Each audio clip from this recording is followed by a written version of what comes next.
இப்போ கவின் வந்து வெளியே போகிறப்போ சும்மா ஒரு ஒரு டாஸ்க் மாதிரி கொடுத்துருக்காரு பேபி. நம்ம எலிமினேஷன் கார்டு வச்சுருப்பாங்களா, அந்த மாதிரி ஒரு கார்டு எடுத்துகிட்டு கவின் காமிக்கிறாரு. மிட் வீக் எவிக்ஷன், நான் வந்து சந்தோஷமாக போகணும்னு நினச்சேன், பட் இது வந்து தலையோட பிளான், நான் ஒன்றும் பண்ண முடியாது, நான் போனதுக்கப்புறம் தான் நீங்கள் எல்லோரும் இதை எடுத்து பார்க்கணும் அப்படின்னு சொல்லிட்டு வச்சிடுறாரு. இப்போ எல்லோரும் வந்து என்னை வந்து சந்தோஷமாக வழி அனுப்பி வைங்க அப்படிங்கிறாரு. உடனே எல்லோரும் போயிட்டு கவினை சந்தோஷமாக வழி அனுப்பி வைக்கிறாங்க. அவரும் போயிட்டாரு. திருப்பி வந்து உள்ளே வந்துட்டு எல்லோரும் பயங்கர டென்ஸ்டாக இருக்காங்க. எஃப்ஜே வந்து அதை ஓப்பன் பண்ணி எடுக்கிறாரு. அது வந்து ப்ராங்க்னு எழுதியிருக்கு. அந்த ப்ராங்க் PRA அந்த லெட்டர்ஸ் எல்லாம் பார்த்துட்டு பார்வதி வந்து அவங்க நினச்சிட்டாங்க போல இருக்கு. நான் தானேன்னு இப்படி காட்டுறாங்க.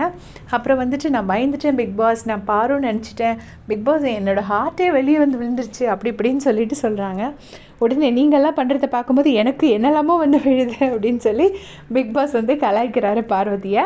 பட் உண்மையிலே ரொம்ப பயந்துட்டாங்க போல இருக்குது. அதோடு இல்லை, பிக் பாஸ் சொல்லியிருப்பாரு எல்லோரும் வந்து உங்கள் திங்ஸ் எல்லாம் பேக் பண்ணி வச்சுக்கோங்க, ஒருவேளை ஒரு பெட்டி பத்தலைன்னா இன்னும் மிச்சம் உங்கள் கூட இருக்கிறவங்கள வச்சு பேக் பண்ணி வாங்கிக்கோங்க அப்படின்னு சொல்லியிருப்பாரு. ஸோ இவங்கெல்லாம் என்ன நினச்சிட்டாங்கன்னா, பெட்டி பத்தலைன்னு சொன்னோன்னே இது கேர்ள்ஸோட திங்ஸ் தான், ஸோ டெஃபினட்டாக ஒரு கேர்ள் தான் அப்படிங்கிறத முடிவு பண்ணிட்டாங்க.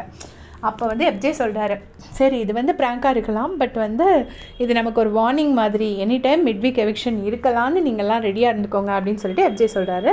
கனியக்காவும் என்ன சொல்கிறாங்கன்னா விக்ரம் கிட்ட, இல்லை எனக்கு போகிறத பற்றிலாம் ப்ராப்ளம் இல்லை, பட் ஏதாவது தெரிஞ்சுட்டு போனால் பரவாயில்ல, இப்படி சடனாக போனால் ரொம்ப அப்செட்டிங்காக இருக்கும் அப்படிங்கிறாங்க.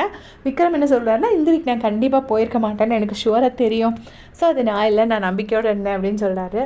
ஸோ இது எதுக்கு இந்த ப்ராங்க் வச்சாருன்னு தெரியல, நான் கூட ஒரு நிமிஷம் உண்மையோன்னே நினச்சிட்டேன். ஸோ நீங்கள் நம்பி ஏமாந்தீங்களா இல்லையான்னு மறக்காமல் சொல்லுங்கள். தேங்க்ஸ் ஃபார் வாட்சிங்.